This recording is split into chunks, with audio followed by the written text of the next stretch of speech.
using your own money is lazy. In the United States right now, there are 76 million baby boomers. The number one dilemma for these baby boomers? Housing.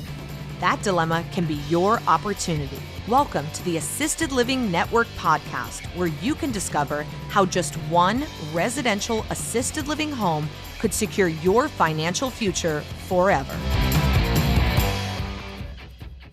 Hey, it's Isabel from the Assisted Living Network, and using your own money is lazy. You heard it. Let's talk about the 3 ways that you can use other people's money, OPM, to get started with your residential assisted living home. The first way that you can get started is using private money. Listen, I meet people every single day who are getting 0% on their money. And if you could offer them an opportunity where they could be getting 10%, 12%, maybe even 15% on their money, you better believe they would love to invest in you. Working in a great industry with great returns and a great reward. The supply and demand is off the chart. There's a huge future payout, and all of these things lead me to believe that there's no reason someone wouldn't want to invest in you. But it's all about how you present yourself to them and how you present your deal to them. I had a student say, "I don't want to make relationships." My jaw dropped to the floor. We were talking about raising capital and they were saying, "Well, I don't want to make relationships. I'm just making these calls to the private lenders and they should want to invest their money. They should want to work with me. I don't need to build a relationship with them. I don't want to make relationships with them." This is the absolute wrong way to go about this. No one is going to want to invest in you if they don't know you, like you, and trust you. If Jeff Bezos handed you the best business plan in the world, would you take it? No. I had another student who has people begging him to let them into their next deal, right? It's all about relationships. The world is about relationships. It's who you know and who wants to know you. Just the other day, I had someone saying, "Hey, connect me with someone who has experience in this field." And if you don't have the experience, well, who does? How can you leverage them and leverage their skills, their knowledge, their experience to make it work? Relationships are key to success. If you are looking to raise capital, and especially private money, they want to know who you are. And if they don't like you and they don't know you and they don't have a relationship with you, they don't trust you. And at the end of the day, no one's going to invest without trust. So this is really, really the most important thing of all when it comes to private money.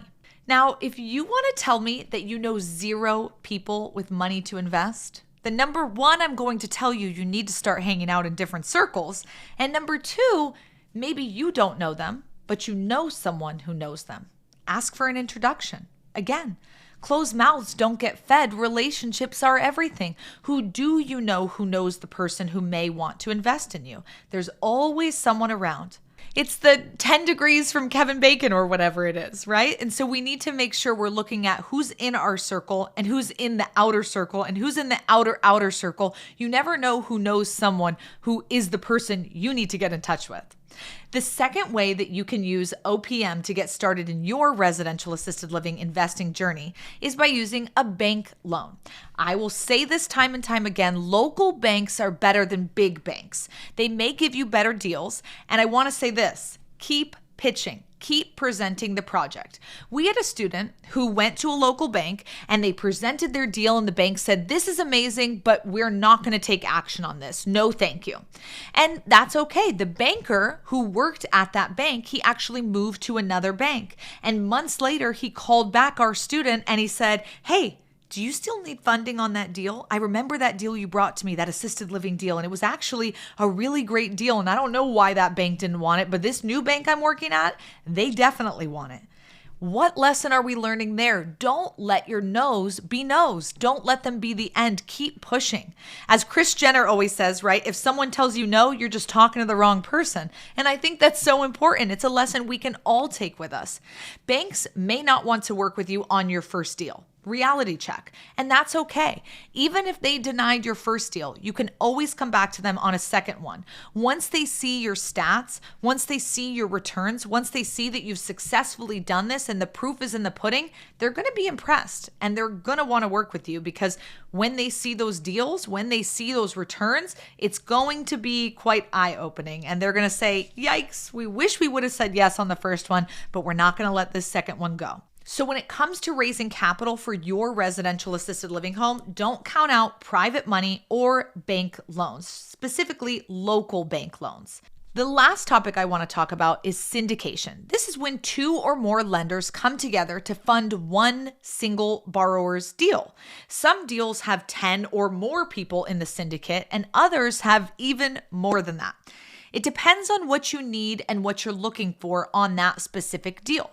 Now, there are incredible resources that know way more about syndication than I ever could teach you, like the Real Estate Guys radio show. They have an amazing event called The Secrets of Successful Syndication. Say that twice, right? It is a great place to meet people who are looking to do this. I've gone to that event and I've seen our students there, and they're walking around talking about residential assisted living, getting other people to come on board with them to be a part of their syndication to raise capital for their projects. And it's so exciting and fun when I get to see our students at events like this doing what they said they were going to do, not using their own money, not being lazy. Robert Kiyosaki says that. He says you're being lazy if you use your own money. And the reality is, if you don't have to use your own money, then why would you? Why would you?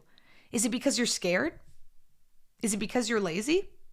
Is it because you don't believe in the business or the product or the service? Quit the stinking thinking. The only thing holding you back is between your 2 ears. Seriously. There are so many people in the world that want to invest, but they don't know what to invest in. So investing in a syndication may feel better for them. There are a lot of other people in it, so they aren't alone. It's not a one-on-one situation, but it's an option for them to invest in you. And so that's a third way to consider using OPM to get your residential assisted living home up and running. There are many other ways to raise capital to start your residential assisted living home, but the most important thing to remember is that you'd rather be prepared and not have those resources than have the resources and not be prepared. You need to create your business plan today. Make your pro forma, pull those numbers together, practice your pitch. The worst thing that could happen is you not being prepared, you not knowing your numbers and just saying, hey, I heard about assisted living. It seems like a great place to invest. Do you want to work with me on this? You sound like an idiot. What are my returns? What numbers am I going to get? Where's your project? What location? What level of home are you going to do? All of these different things are so important. And you don't want to lose out on the opportunity because you weren't ready for it. If you stay ready, you don't have to get ready.